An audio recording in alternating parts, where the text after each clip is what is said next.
जी काही शिक्षण क्षेत्रातली अशैक्षणिक कामे शिक्षकावर लादलेली आहे, त्यासोबत 15 मार्च 2024चा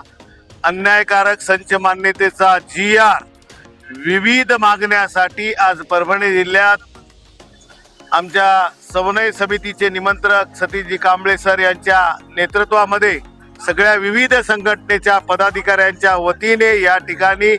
महात्मा फुलेंना अभिवादन करून रॅली काढत जिल्हाधिकारी कार्यालयासमोर विविध प्रश्नासाठी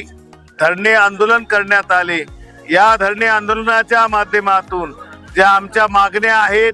ते सरकारला पोहोचण्यासाठी या ठिकाणी विविध संघटनेच्या पदाधिकाऱ्यांनी आपले मनोगत व्यक्त करून आपल्या भावना या ठिकाणी व्यक्त केल्या। निश्चित या आंदोलनाच्या माध्यमातून कुठले RT ऍक्ट नुसार आम्ही सगळ्या गोष्टी करायला तयार आहेत, तसंच आमचं अशैक्षणिक कामं जी लादलेली आहेत ही तात्काळ रद्द करावं या मागणीसाठी आम्ही आज आंदोलन केलेलं आहे। या आंदोलनाच्या माध्यमातून हे प्रतिनिधिक पहिलं आंदोलन आहे।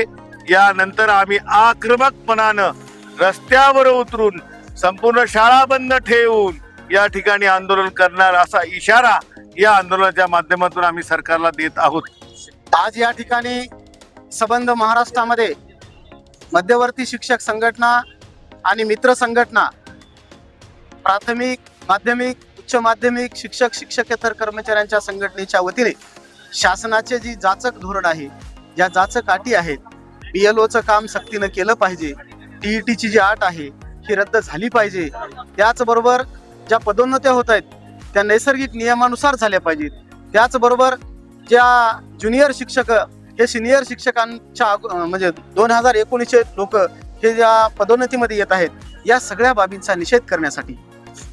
आम्हाला शिकवू द्या ही अर्थ हाक देण्यासाठी, शाळा वाचवण्यासाठी या सरकारचं जे धोरण आहे की SIRचं काम शैक्षणिक सत्र सुरू झाल्याबरोबर शिक्षकांना दिलं गेलंय आणि शाळेमध्ये शिक्षक नाहीत, फक्त विद्यार्थी आहेत। विद्यार्थी नसल्यामुळं अनेक पालक वर्ग जिल्हा परिषदेच्या शाळेवर नाराज आहेत। या बाबीला वाचा फोडण्यासाठी आजचं जे आंदोलन आहे ते आम्ही मध्यवर्ती शिक्षक संघटना आणि मित्र संघटनेच्या माध्यमातून, शिक्षक समन्वय समितीच्या माध्यमातून ही करतो। सर, अपेक्षित